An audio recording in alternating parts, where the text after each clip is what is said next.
Okay, today Abby tells us her story of having cystic fibrosis and the experience that has brought her. She walks us through what it was like to have a diagnosis that put a number on her lifespan, and also shares with us a drug that came out that kind of saved her life in a way. She also shares her story with now having a daughter that has cystic fibrosis and what that looks like as a mother of someone that is in that space. So I've learned so much from Abby, and I'm excited for you to learn from her as well. So my name is Abby. I am 22 years old. I am currently going to school at BYU. Me and my husband both are. I have a 15-month-old little girl, and I am about 6 months pregnant with baby girl number 2. Okay, now tell us a little bit more about you. And I invited Abby today because, one, we're friends, and we've been friends for a while, but also Abby has cystic fibrosis, and I'm just curious to better understand and know your story. Okay. What is CF? Okay. And then we'll hop into your story navigating that. Okay. So CF is short for cystic fibrosis. It is a genetic disease, so you get it if your parents are carriers. It's not super random. It seemed super random in my family because no one ever had it before me. I was the first one. Oh, really? In the whole, yeah. So both of my parents are carriers, which means that every time they have a baby, it's a 25% chance that they'll have CF. So it takes 2 carriers to have a baby, and the odds that any given person is a carrier is like a 3% chance. So it's super low. Wow. So it's genetically passed down. Basically what it is, your cells have a problem in like the chloride. In your cellular level, the cells have a hard time transferring things across the membrane. And because of that, it causes the mucus to be super thick and sticky in like all of your major organs. So it's prominently known as a lung disease because it affects the lungs the worst, but it also affects like your pancreas and your reproductive system and all of your major organs pretty much.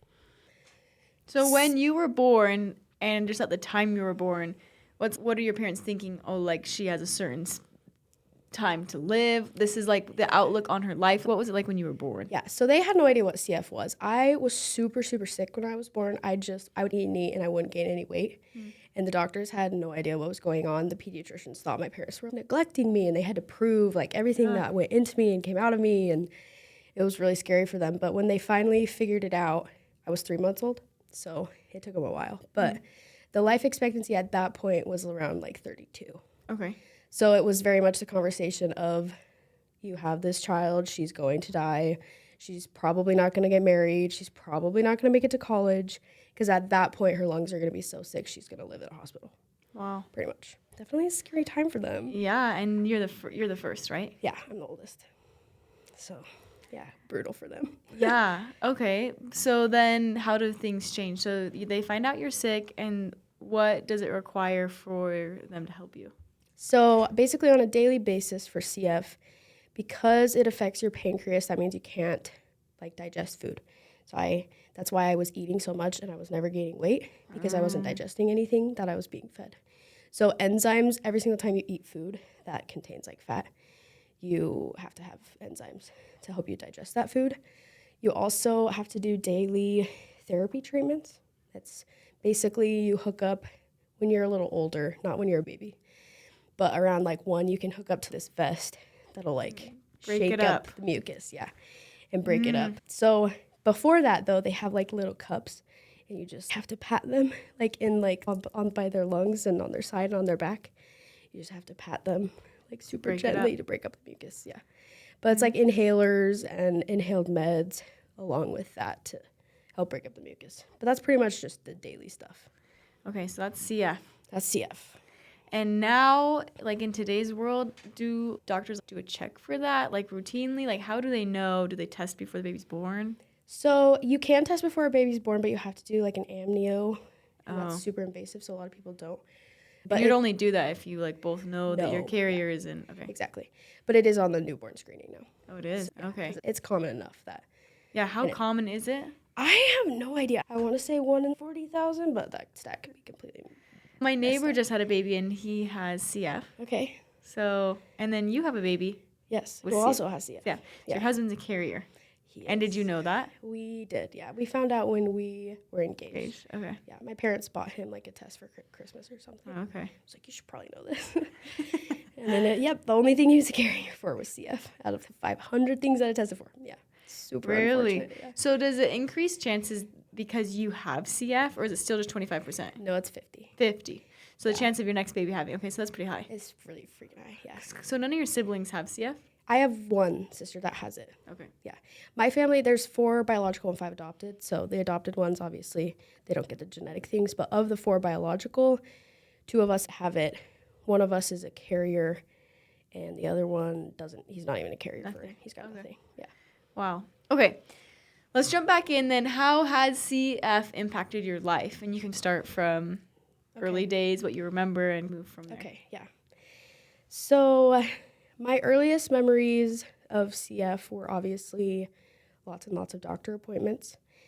I personally had a feeding tube, a G tube, just in my stomach from the time I was like 7 to 17. So for pretty much the majority of my young life.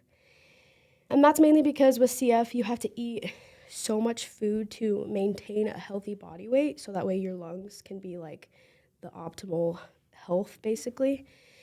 And that for me was like 5,000 calories a day. Like I literally ate nonstop. And I like wouldn't gain weight. That was just to maintain my weight. And was that a chore, or you're like, I love this? Looking back, I definitely took it for granted because I could just eat whatever I want. Like I could sit down and eat a whole bag of chips and it wouldn't even faze me. I could eat so much food. I could out-eat anybody.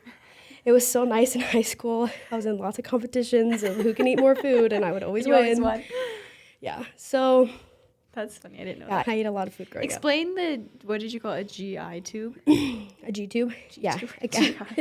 No, it is GI technically because it's your gastrointestinal system. Yeah. Okay. But it's just G tube for short.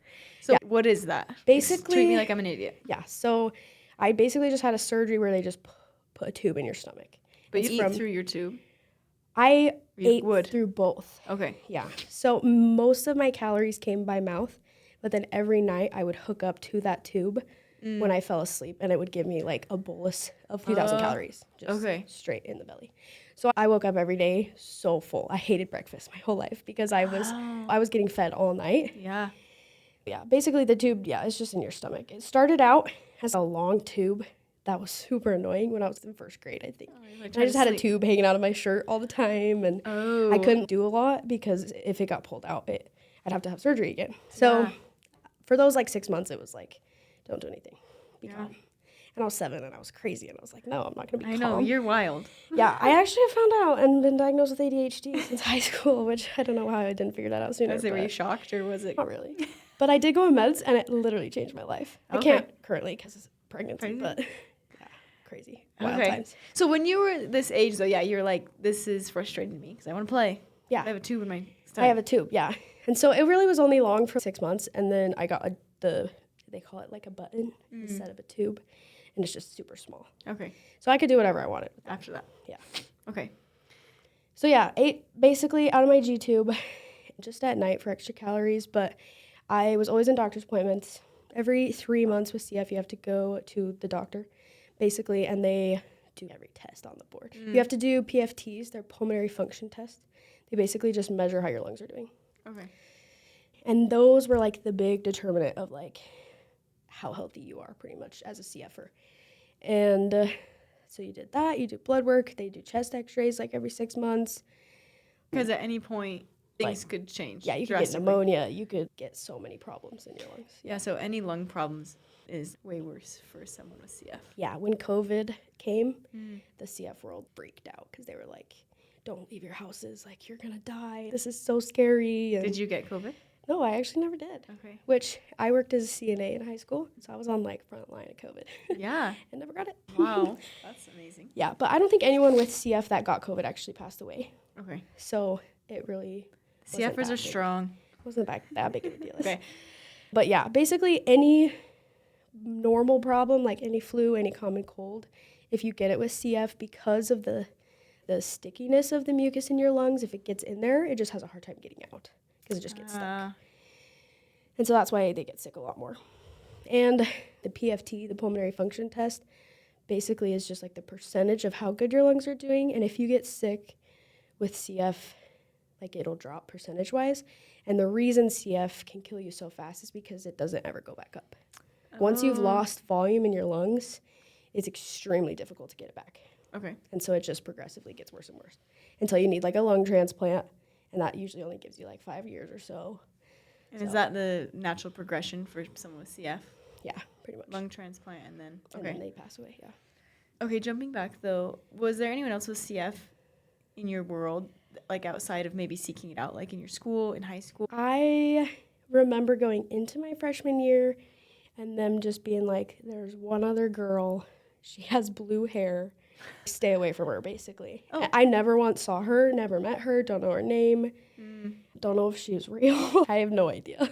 So why stay away from her? Yes, the movie 5 Feet Apart is usually where I go with this because people it's just a weird concept. But basically, the reason you have to stay away is because everyone with CF has different mutations. And with those different mutations come different bugs that like they are accustomed to.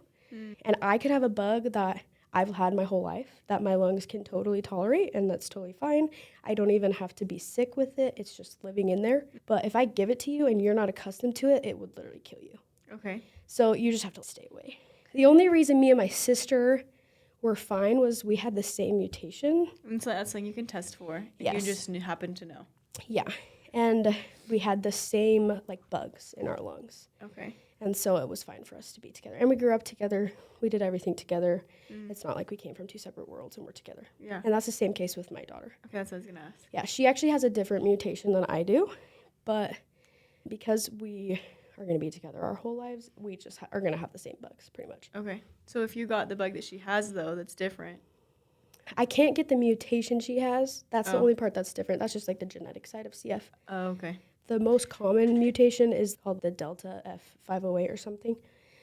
And then the one my mom carried was the NK1303. So my CF is just comprised of those two mutations. And my husband carries the Delta one. And my daughter got the Delta from him and the Delta from me. So she's a double Delta. Oh, okay. So she's like the most common CFer out there. Okay. Yeah. Which is good because that's what most of the meds have come out for. Okay. Yeah. That's good to know. I was going to say, how does that work? But generally speaking, if you're in the same family, it probably is pretty safe. But it's probably fine. I feel like cousins would be a little sketchier because you don't see them as often. Yeah. But yeah, it's a weird concept. What about aunt and niece? So yeah, that was a big topic of conversation because my sister does have CF. And we basically have just handled it. If her lungs are clear, and she doesn't have any big bad bugs or anything and she's not sick, then it's fine. Okay. If they're together. And they're not ever together like for super long periods of time. It's just like when we're visiting or they're visiting for But it's something you have to be aware of. Yeah. And that's in your family. That's something that a lot of people don't think about. Yeah. It's super wild time. Okay, so fast forward, anything like within middle school and high school that you saw as like a big blessing as having CF, or that was like really challenging about having CF? Yeah, so pretty much my whole life because of CF and because I had the knowledge that I was going to die pretty much, I basically had two choices. I either let life run me over and I just am sad all the time and I can just be mad at God for giving me this life-threatening disease, or I can live every day like it's my last and just have a blast. And I chose to do that. Obviously, this woman is so happy. So yeah, I basically have just lived my life in the fast lane is how I explain it to people. And so because of that, like all of my decisions have been like, I do things fast. Like I don't really think too hard about things. Like it's just whatever, it comes, it goes. We make a choice and we go with it. So because of that, I graduated high school early. Because I was like, I want to go to college. I was told I wasn't going to do this. I'm going to go to college. But yeah, I moved on from things very quickly. Nothing was too serious. I didn't know you graduated high school early. Yeah, just a semester. Okay. Yeah, I graduated in December and then went to BYU like a month later. Okay. It was awesome. Loved it. Yeah, I'm so curious. But was there still like a piece of fear, just like knowing like I could die? Oh, yeah. Yeah. Pretty much until 2019, that was like my whole life, mostly because I was never sick. Like I was probably one of the healthiest CFers that I knew of, especially compared to my sister. My sister also has Prader-Willi syndrome, so she was in a different world than I was. She was the first person in the world that was born with both. Yeah, her case was very much, we have no idea what's going on. Hopefully she'll live for 6 months kind of situation. Wow. She's now almost 19, so Wow. she's thriving. She's doing great. Yeah. So she was always super sick, like in the hospital 1 year, like 7 times, like constantly in the hospital. Your mom's heart. Yeah. And when you get sick with CF, basically what they do is you go to the hospital for 2 weeks and they just hit you super hard with IV antibiotics just to try and eradicate any infection that is in your lungs. Okay. Yeah. And that never happened to me. I was just totally fine, totally healthy. I really thought that I was invincible pretty much my whole life. I played competitive soccer, and that definitely is one thing that kept me out of the hospital. Because when you run and you exercise and you work out, it strengthens. Yeah, it helps your lungs. And it's very similar to therapy because it's shaking up the mucus in your lungs. And so because of that, I was doing really well. Stay on that for a second, though. So when I coached you, you're just the bubbliest, funnest person ever. But you didn't play a lot because you were in and out, and I can't remember. Yeah. So that was when shiz hit the fan. Okay. Is so when this is when you and I were like in the same circle. Okay. I thought I was so invincible that I decided I wanted to not do my therapy treatments anymore. Because at this point in my life, I was doing them twice a day, every day. And they took 30 minutes each time. So an hour of my day was spent sitting down connected to a wall, just doing therapy. And I hated it. So it was like the worst thing of my whole life. So I was like, I'm totally fine. Like, I've never gone to the hospital. I've never been sick. I don't need to do this. And then 2 weeks later, I got put in the hospital. So she was, in fact, not invincible. But that's when you knew me. Okay. Was when I decided I was not going to do that. That was like my junior year of high school. And I got put in the hospital, and I got really sick. And, of course, the lung function went down, and it's not going to go back up. And so me being a teenager screwed my lungs pretty much. And then a year later, I got put in the hospital again because I still was just super sick. I actually cultured a really bad bug called Pseudomonas, and it's like one of the top tier. You don't want this one or you're going to die kind of situation. So they were like super aggressive with treatment. I was on an inhaled antibiotic 3 times a day, on for a month, off for a month for 2 years of my life. Wow. It was like the worst thing ever. But I got rid of it, so it worked. But yeah, so I really was super healthy and my life was great, besides the fact that I had the thought of, oh, you're probably going to die in the back of your mind, until, like junior year of high school. That was like 2018. And then I got super sick. You didn't get to play soccer that year? No, I couldn't. Yeah. As soon as I got super sick, I basically went from loving soccer, being able to play all the time, to anytime I'd go in, I would have to sub quickly because I was like, I'm going to pass out. Like, I literally am not getting enough oxygen in my lungs because my lung function had decreased so much. So it was tough. I definitely still stuck in the environment because those were my girls. That's who I grew up with and everything. And I would exercise with them and do everything with them because that is also what helps your lungs. Yeah. But yeah, after that time, 2018, that first hospital stay, that was bad. 2019, it was like October of that was my last hospital stay. And they were like, oh yeah, like you're going to keep coming basically. And then the FDA approved a drug called Trikafta. Because I have another friend that it helped. Yeah, that was in October of 2019. So amazing. Basically, from that moment till now, my life has been, CF-wise, pretty much normal. So what was that drug and why did it change your life? Yeah, so up until this point, I was on so many medications, so many things, but all of them were to treat just the symptoms of CF. Oh, your stomach hurts? Let's just give you a pill to help your stomach not hurt so much. Trikafta was the first medication that was dropped that basically changed the cells of my body. Like it's a cure, yeah. Wow. It's not a one-time take this and you're fine. It's a pill I have to take every morning and every night.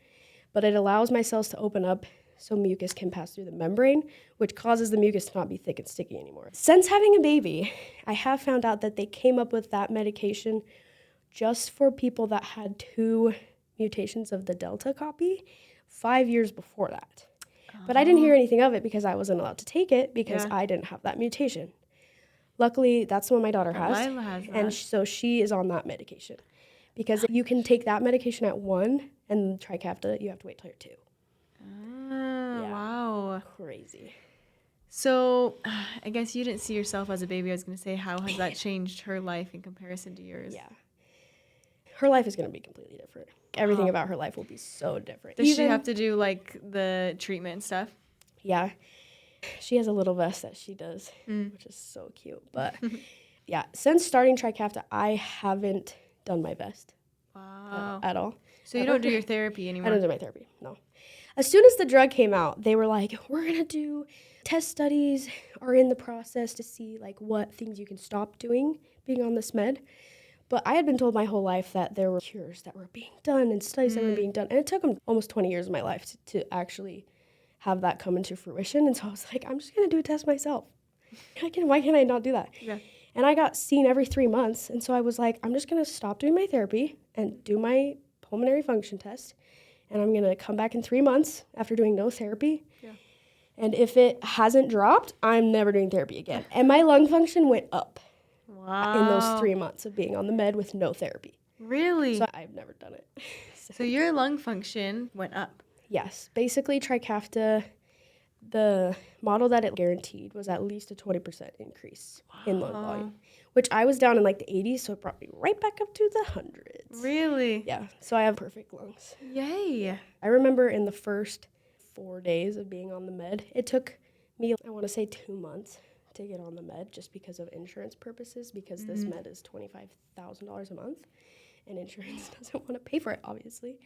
But I got on it a week before Christmas, so it was December of 2019. And I remember within 4 days, I was coughing like nobody's business. I was like running up the stairs. And I remember when I got to the top of the stairs, I took a breath, and it was literally like I had been breathing out of a straw my entire life and somebody just took it away. What? And I had no idea because it was all that I knew. Yeah. But that was the first moment that I actually felt like, holy crap, I might not actually die. This might have changed my life.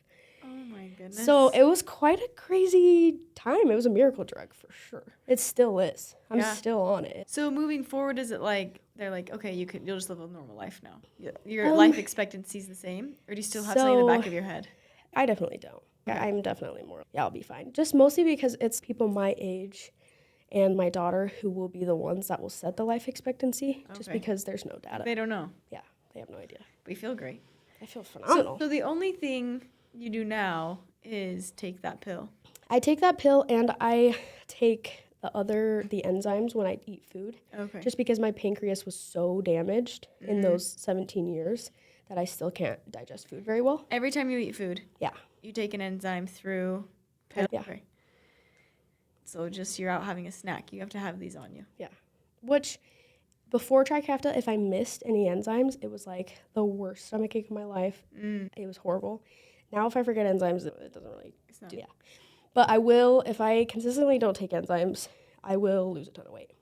Okay. So it doesn't hurt my stomach, You're not going to get the nutrients that you need. Yeah. Okay, jumping back down, though, to high school and maybe starting college, how did that impact friendships in high school? Was it like, I can't go to do these things? Could you go to sleepovers? Could you do soccer camp overnighters, tournaments? Yeah, my parents wouldn't let me have sleepovers, so that's more of a parenting thing than a CF thing. That's fine. But I went and did a lot of things. I definitely, if I was in the hospital, I couldn't do anything. Yeah. But it was annoying because I had to pack my big old vest anytime I went anywhere. Yeah. And it's a whole suitcase, and it's heavy. Yeah. Not saying I did it when I brought it places, but I tried to. But yeah, I definitely could. The thing that I feel like affected my friendships the most, though, was my mentality of trying to move on. Especially when I graduated high school early. I had a lot of friends who very much were like, Abby, let's just live in the moment, live in high school. This is the best time of our life. And I was just like, I'm done. I'm over it. I had a good time. I'm going to move on now. Yeah. And I think it was mostly because college was always, you're not going to make it. Yeah, you're like, I had to get there. Yeah, and I'm very much a defy the odds kind of person. If someone's going to tell me I can't do something, I for sure am going to do that thing. And so I was just so ready to move on. So a lot of friends just didn't understand where I was coming from, which is totally fair because they weren't told that they were going to die at 30. Yeah. So their mentality is completely different than mine, but I feel like that's probably the only way it affected friendships. Okay. Okay, so then moving into college, I'm curious what that was like as you dated your now husband and what that. Even were you thinking about, yeah, I'm going to get married and have kids? Or were you like, I'm just going to enjoy? Because you have this drug now where you're like, I'm fine. Probably is what your mindset was. Yeah. I very much was I want to get married and have kids. Again, because I was told I wasn't going to be able to. Yeah. Mostly having kids. That was the biggest question mark I feel in my life, just because it does affect your reproductive system so much. I think before Trikafta, it was like a 50% chance of women getting pregnant. Just getting pregnant. Yeah. Okay. And for men, it's a 0% chance because men with CF are actually not born with their vas deferens. So they literally are infertile. They can do IVF to get pregnant or to have children, but yeah, they just can't have kids. Wow. Which is crazy. Which, when I was in high school, I swore that I was never going to marry anybody that was a carrier for CF because I wasn't going to willingly choose a person that could potentially give my children the thing that I hated the most about my life. And that was like, okay, obviously I'm not going to do that. And that's kind of my mindset. My whole growing up was like, okay, in the dating phase, I have to be like, are you a carrier for CF? And if they are, it's okay, sorry, don't check that box. Yeah. Moving on. And I wanted to ask that question so quickly because it was like, so I don't want to get attached if you're going to be a carrier. And then my senior year of high school, I remember God very much was like, no, you should probably be okay with this. And I was just like, okay, it probably took me 6 months to be like, okay, fine. That's obviously not going to be relevant because the odds are so low, but it's not going to be a deal breaker for me. Which, fast forward, was a great thing because my now husband is a carrier. So you'd let that go. When you were dating people, you weren't asking them. Yeah, I wasn't asking people. I dated around a lot in high school, but I did have some boyfriends in high school who were like, I love you, but I would never marry you because you have CF. I can't do that. Which obviously is not a fun time to hear, and that was a big worry going into college. I actually dated a guy for a year and a half when I got to college who's not my husband. And him and his family had a very hard time with the fact that I had CF. He had lost his father, and so his mom, I think, was just very protective of losing a spouse and being in that world. Yeah. And so it was just a really hard thing, and it was rough. It was a rough time. Yeah, obviously, that relationship didn't work out, but yeah, that was brutal. Yeah. So then you're dating your now husband. So I go on a mission. That was huge for me. I didn't remember this. Where did you go? I went to Tucson, Arizona. And yeah, I've always wanted to serve a mission. And then I got to college and I was like, no, I'm just going to get married. Especially because I was dating that guy. I was like, okay, I'm going to get married to him. And 3 or 4 months into our relationship, I was like, okay, yeah, I really need to go on a mission. So I submitted my papers and everything. With CF, you usually only go to a mission in the States because you have to be within like 50 miles of a big hospital. Okay. Which I knew, like my whole life growing up, I knew that was the case. I have actually traveled a lot internationally, so I was like, maybe they'll send me internationally because I've done so much and I'm super healthy now because of Trikafta. Yeah. They did not. They sent me to Tucson, but it was literally the best thing of my life, so I'm not complaining. But yeah, so I served a mission. I was out for about 7 months. I was in the same area for like my first 6 months of my mission. Loved it. It was like the best thing in my life. I was in a bike area. It was like the winter time of Arizona, so it wasn't hot. I literally just got to talk about God all day and try and make people happy. And it was literally like the funnest time of my life. Like it was finally a time where I was like, I'm exactly where I need to be. Cool. And I'm doing such a wonderful thing. And then a month later, I got transferred to I was an STL or something. So I was supposed to work super close with my mission president. And I remember one morning in personal study, I had the very distinct feeling of I needed to go home. Oh, wow. And I was so mad because I was loving my mission. Some people have a really hard mission. Like my husband's mission was so hard for him, and it was a big challenge. And my mission was like the easiest 7 months of my freaking life. I feel like this is easy. It was so good. It was so good. And then I had this feeling that I needed to go home. And I was really mad. And I told my mission president, and he was like, no, basically, you're not allowed to leave. So for a month, I just fought this feeling every day. And finally, one day, I was just like, you know what, President, I need to go home.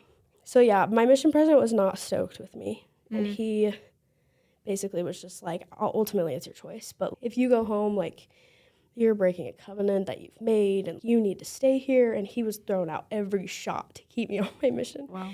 And I was just like, I appreciate everything you're saying, but I need to go home. And on my exit interview, I actually asked him to give me a blessing. And basically in that blessing, him or the Lord, whatever you would prefer, basically was like, you're doing the right thing and you need to go home.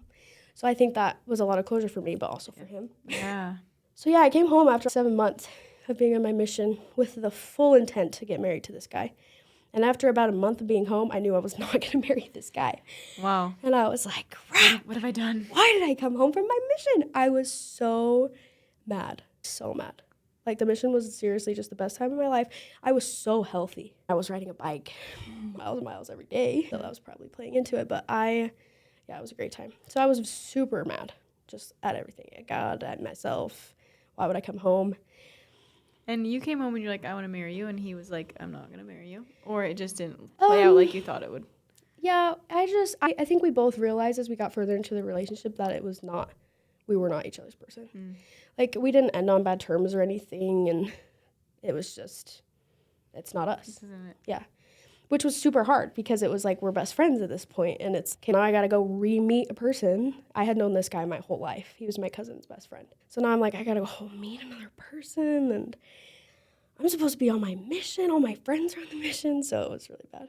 But then a month later, I didn't do anything. It was like a summer. I came home in April, and then we ended things in June or July. I think it was June. And then July, I was just like, I didn't do anything. I was like, I don't want to go on dates. I don't want to talk to boys. I don't want anything. And a guy in my ward actually invited me to game night. So me and this other girl, Emily, came to this game night as potential prospects for this dude and had no idea, obviously. And I thought the guy was cool. I asked for his number and was just like, yeah, let's hang out. Full knowing that he had a massive personality, and I also did, and that never works out. But I was like, maybe he has connections. I don't know, whatever. So then a week later, he texted me and was like, hey, you like to rock climb. My best friend from high school, my roommate right now, is a big rock climber. You guys should go on a date. And I was like, okay, whatever. Oh, he's setting you up. Yeah, so he set me up, that guy did, with my now husband. Oh, yeah. Okay. Fun. So that was a blast. So you went rock climbing. We did go rock climbing a lot. Wow. And how did he take knowing and all the CF world? Yeah. Navigating that. Yeah. He grew up, and his mom was super sick a lot of the time. And so he grew up with a lot of memories of his dad, helping his mom a lot. And he says from a very young age, he knew that, he could totally handle somebody who had a lot of medical problems. And that was just something that he knew. And so when it was oh, yeah, I have CF, it was okay, cool. That's sweet. So, yeah, definitely the perfect person for me. He was very much just, yeah, that's fine. So we met in August, started dating in September, got engaged in December, and married in April. Wow. Yep. So you did it all before you would have come home from your mission? Yeah, I actually, the year, exactly to the day of when I came home from my mission was the day I got married. What? Yeah, wild. That is crazy. Yeah. Okay, so then fast forward, you guys have little Lila, and you didn't know that she would have CF till she was born. Yeah. Yeah, that happened very quickly. I was on birth control when we got married because I was like, I'm going to graduate and get my degree. We're not going to have kids for a while. And then a month into our marriage, God was like, no, you should probably have a kid now. So I took my IUD out and was like, okay. And I got pregnant 2 weeks later. Wow. Yeah, so it was really fast. We got married end of April, and I found out I was pregnant in June. Okay. So super quick. And then, yeah, pregnancy with Lila was a journey. I was so sick, and I lost 15 pounds in my first trimester just because I was so sick. I was in the ER pretty much once a month. Really? I think mainly because I was so anxious just all the time. If I had a cramp or anything, it was just this could be the end of the world. And I was a high-risk pregnancy just because of CF, so I was followed by maternal fetal medicine, plus my OB. But yeah, the only indication we had of Lila having CF before she was born was at my anatomy scan. When you have CF, sometimes in the anatomy scan, it'll pop up in the baby what's called an echogenic bowel. And it's literally just when the bowel just looks super white. It just is a bad bowel, basically. And that's like the telltale sign for CF. Okay. It also is for Downs and all of those kinds of things. But knowing we were carriers, it was like, okay. That's when I was like, she probably has CF. And does that make you feel sad? Did it make you feel sad? Or at this point, you're like, no, I own my life? Yeah, I was like, whatever at that point. I think finding out that my husband was a carrier was when I, like, mourned all of those emotions. Okay. Because, yeah, we were engaged when we found out.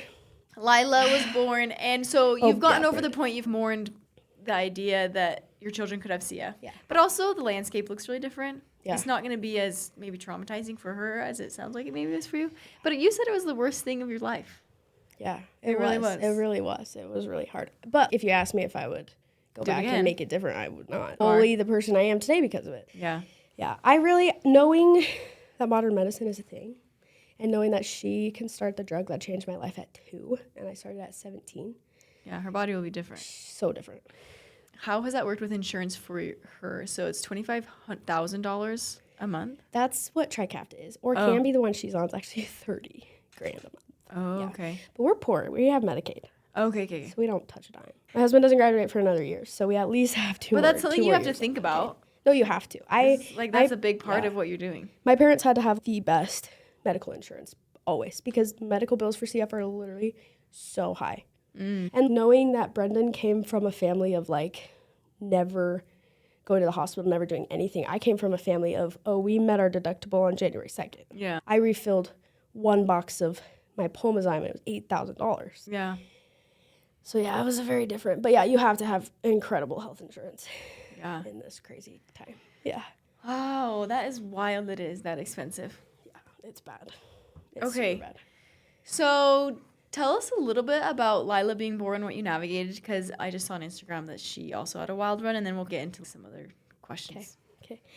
So yeah, pregnancy with Lila obviously was super hard, super rough. Always in the ER, always super worried about her. Pregnancy with CF and like medication wise was like a unknown world that I had to chart being on Trikafta because there's not a lot of pregnant women on Trikafta potentially are also having babies with CF.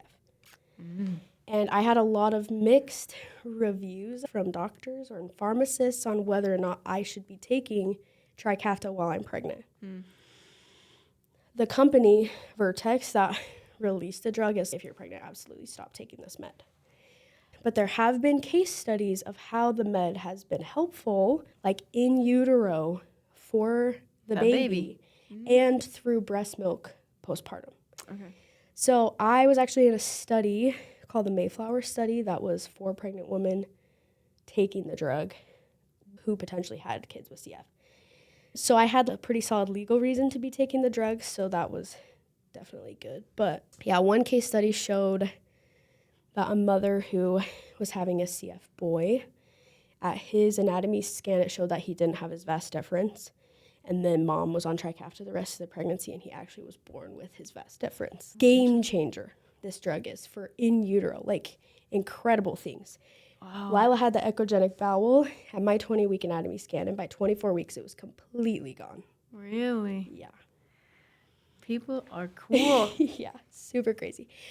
So yeah, we'll go back into the Trikafta and breast milk situation when we get there, but my water broke at 26 weeks and 6 days. So that's why you were saying earlier you've hit the point. Viability. Yeah. So Lila was hard because she was in the NICU for probably months.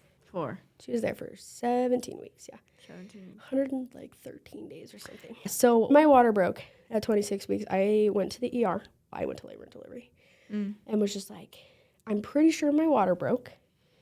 So the nurse runs a test or whatever, leaves, comes back in, so it was your water. And you're not going to leave this hospital until your baby is born. And I was like, what? Like, my baby is not supposed to be born for 3.5 months. Are you for real right now?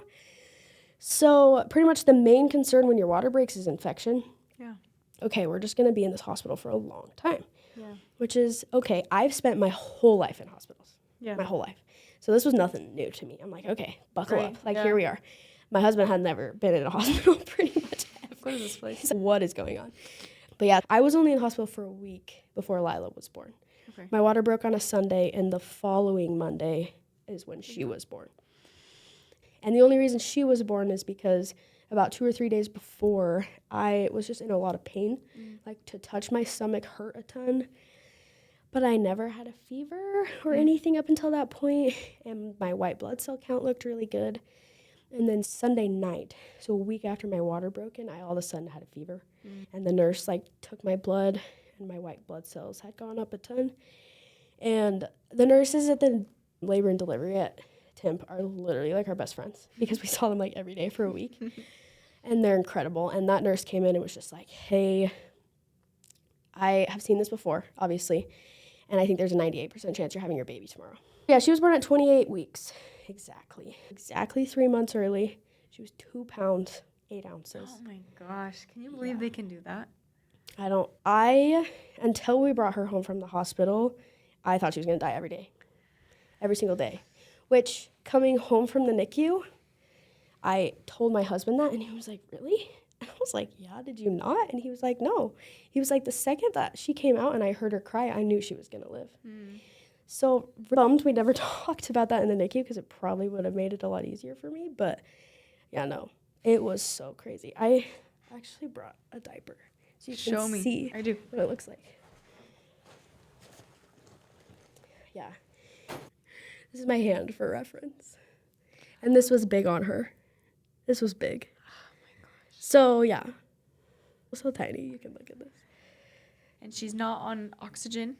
Not anymore, no. She has a little vest. Yeah. And she takes a pill via an injection every day. How often does she take her? Her med is twice a day. It's like a powder that I dissolve Into in like a food bottle. or water or something, yeah. Wow. Yeah. Okay, this is amazing. The biggest, like, part that was so hard with Lila, it was like, yeah, so she was in the Timpanogos NICU for 10 days, and then they diagnosed her with CF. Okay. And then she was life flighted to Salt Lake, to Primary Children's, just because Timp didn't have, like, a pharmacy, and they wanted her to be close to the CF care team and to be able to do rounds every day. So that was a struggle because it was like, okay, How do I get there? are we going to move to Salt Lake, or are we going to stay at an Airbnb? Are we going to stay at a hotel? And we very much were just like, no, we're just going to come home every day so we can have a little bit of normal in our life. I went there every single day. I would wake up at 6 o'clock in the morning and take the hour drive. I had to wake up early so I would miss traffic. Otherwise, it would take me an hour and a half, 2 hours to get to primaries. So I'd wake up at 6 to go get there because Primary Children's does rounds every morning between 7 and noon. They're super not consistent at that, which was super annoying. But I always wanted to be there at rounds because rounds is when they made decisions, when things changed, when they did something. And if you're not there, they do it without you. And so if I wanted my opinion to be in the matter or know what's going on, I had to be there for rounds. So I was there every day for 17. Yeah, I put over 10,000 miles on my car driving to the hospital every day. Yeah, it was brutal. And my husband was in school. Like, he's trying to still graduate. He's trying to pass his classes. Like, it was rough. It was a rough time. But, yeah, I would go up every day, and then as soon as the nighttime traffic was over, then I'd go home. So I sometimes would leave the house at 6 a.m. and get home at 11 p.m., and then I'd do it again the next day, every day.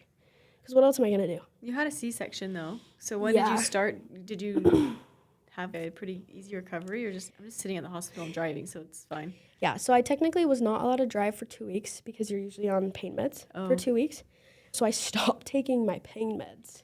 So that way I was allowed to drive.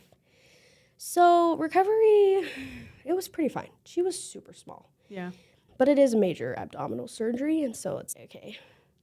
That comes with its own things. But yeah, I basically just drove and sat all day anyways. Yeah, you were recovering. And I needed my baby. Yeah. I needed my baby to recover. And I was exclusively pumping. This is a whole nother world because of Trikafta and breast milk. When we were at Timpanogos, I was pumping and she was exclusively getting fed like my breast milk through her feeding tube. And then when they diagnosed her with CF, the CF doctor actually called the NICU and was like, if mom is like pumping, you need to stop giving the baby her milk. And I had done a lot of research and was in a study about breast milk and Trikafta, specifically helping CFers. And so I got to the hospital that day, and during rounds, rounds are very much like very medical term. Yeah. Very, Gotta know they what- don't speak English. Like and luckily I'd spent a lot of time there that when they like said the milk change, I was like, wait, what are you changing? And they're like, oh, like CF doesn't want her to have your milk anymore. And I was like, absolutely not. Yeah. She will be having my milk, actually. And that was a battle. Mm. It was a battle because doctors and all of their schooling are always like, no, this is what's best for your baby. I'm like, actually, I'm her mother. And that was a common theme throughout the entire NICU. I had to fight for everything. And I get it. I'm literally 21 years old at this point. Yeah. But I knew CF better than any of those NICU doctors did. They never saw CFers because preemies with CF, they don't live. Yeah. And so they don't ever see them. And we were determined for Lila to live, obviously. Yeah. And I knew that my breast milk, because I was on Trikafta, was probably going to be helpful with that. Yeah, I pumped exclusively. How did for 4 that go? months. They were like, okay, fine, you're up to you. Like, you get to choose. At the end of the day, they can't make you do that. Yeah, this specific time, they were like, okay, we'll give her your milk. And I was like, thank you. Okay. Okay. What a journey. Yeah, it was a wild time. Okay, I have some follow-up questions now. Okay. I really want to know, do you feel like there are common misconceptions about your situation that you would like to clear up for people, like that people think about you, people think like what you can't do, and maybe just like in general for CFers or someone that's navigating like a medically complex world? In the beginnings, I feel like I think Lila being in the NICU was like probably the hardest time with CF that I've had. And mostly just like with my relationship with God, I was so mad for like months. And I just like becoming a mother and experiencing that kind of love. Like obviously I hated CF for myself, but fully knowing what it entailed, I hated it even more for my daughter. And I knew that she was going to have to deal with something that she probably got a choice in the premortal life. She probably had a choice. We probably chose this and go us. But I still was so mad just because I was like, This is going to be hard. This is going to be rough. It was a really scary time. It was such a mix of, oh, I'm so mad that this is happening. And how could you let this happen? But also I saw miracles every day. Yeah. She was alive. That in and of itself was a miracle. It was, that was probably the time that I struggled the most, just like with CF in general and like just hating everything. Yeah. That's frustrating. Where have you felt the most seen? Honestly, in the NICU. Like amongst the extremely hard times, and I hated that place more than anything, I also grew to love that place more than anything. Interesting. Like, I am going to go to nursing school to become a NICU nurse. I literally loved it there. No, obviously it sucked, and the situation was horrible, but once you get past the comparison of, oh, your son is a lot more worse off than my daughter is, we found the best of friends, parents who we could actually relate to in an emotional sense. Yeah. You're also driving here every single day. You're also spending every hour of your second in a medical scene. And that was... With huge unknowns. Yeah. And that was something we just didn't get anywhere else. You can explain it as much as you possibly can, but unless you're living it, you will not fully understand, like, how insane of a situation that was. Leaving my baby there was obviously not a vibe. But knowing that I was leaving her with these people that I loved and that I knew would take care of her, it was a lot easier for me. But That's amazing. That was the reason I went there every day. Like, I belonged at that NICU. And they knew me, and I knew them. I knew the whole staff. Like, we were just best friends. It was a horrible situation, and they did a phenomenal job at making it so much better. Wow. Yeah. Shout out. Shout out Primary Children. Thank you. That's really cool. What would you say to people as we try to create more community? What would you say to people that don't have CF? How could they better foster community? How could they be more aware of people with CF if there is anything? You're someone that's, I don't need anything. I got this. Let's rock this. But if there is something. Yeah, I have learned in having a baby that it is a whole different ballgame when you have a baby with CF.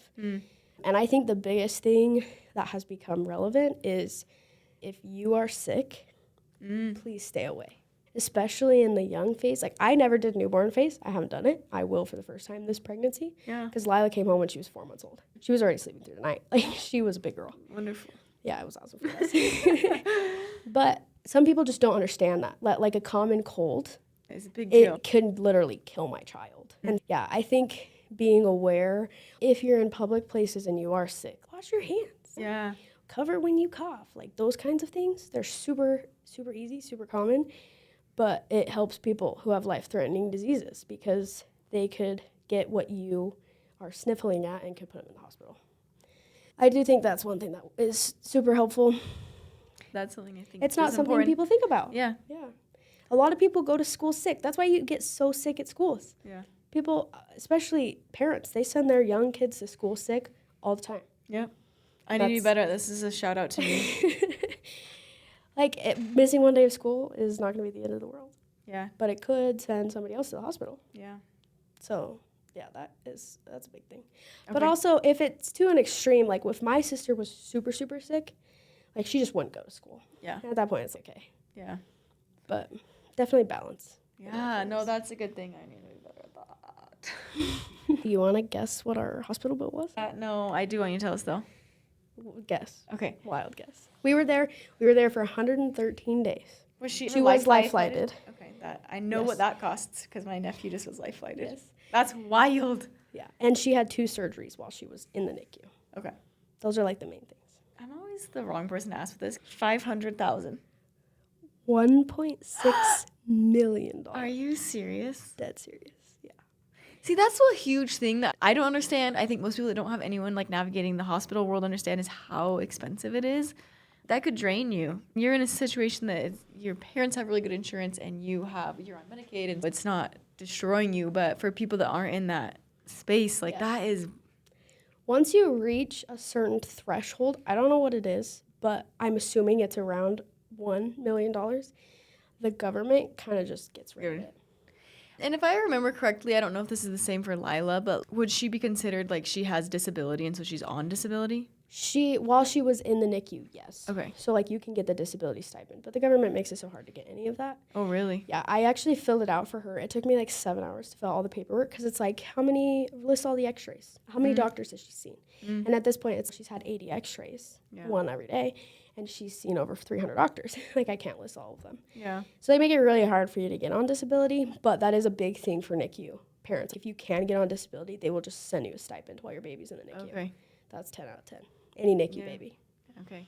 Yeah, that's. Medicaid, because we had Medicaid, it wasn't that big of a worry for us. Yeah. The only, like, financial burden, I guess, in that time was gas. Because I drove to the NICU. We were living in my husband's uncle's basement of one of his properties, and they were incredible, and we didn't have to pay rent while she was in the NICU. Wow. So, like, financially, we were doing fine. Situation. 1.2, you said? 1.6. 1.6.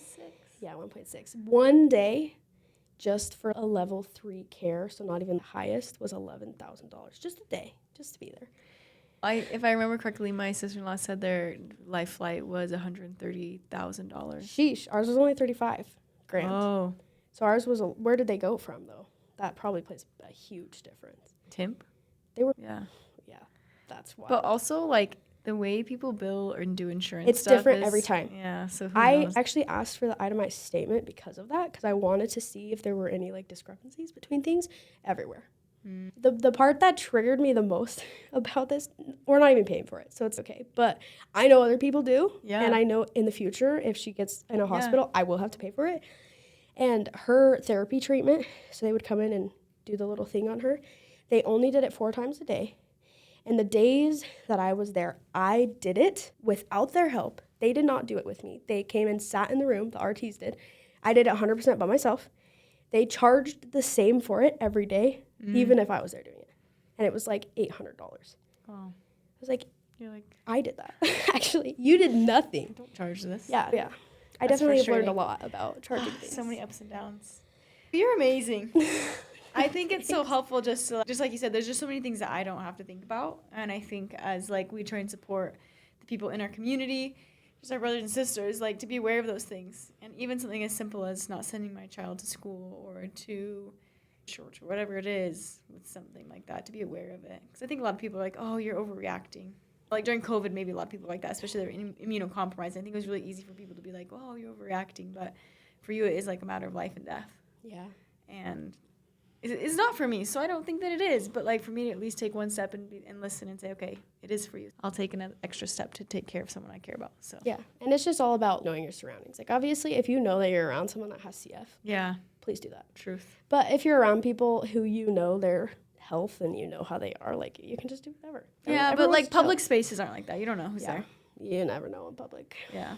Yeah. Which on your end, you're probably more aware. I shouldn't go to this public space, but it's like you want to avoid it all the time. You like also want to use those spaces. Yeah, public places are big, like, no-nos in the CF community a lot of the time. A lot of wear a mask and stay 6 feet away from people, like, my whole life. And then COVID hit, and I was like...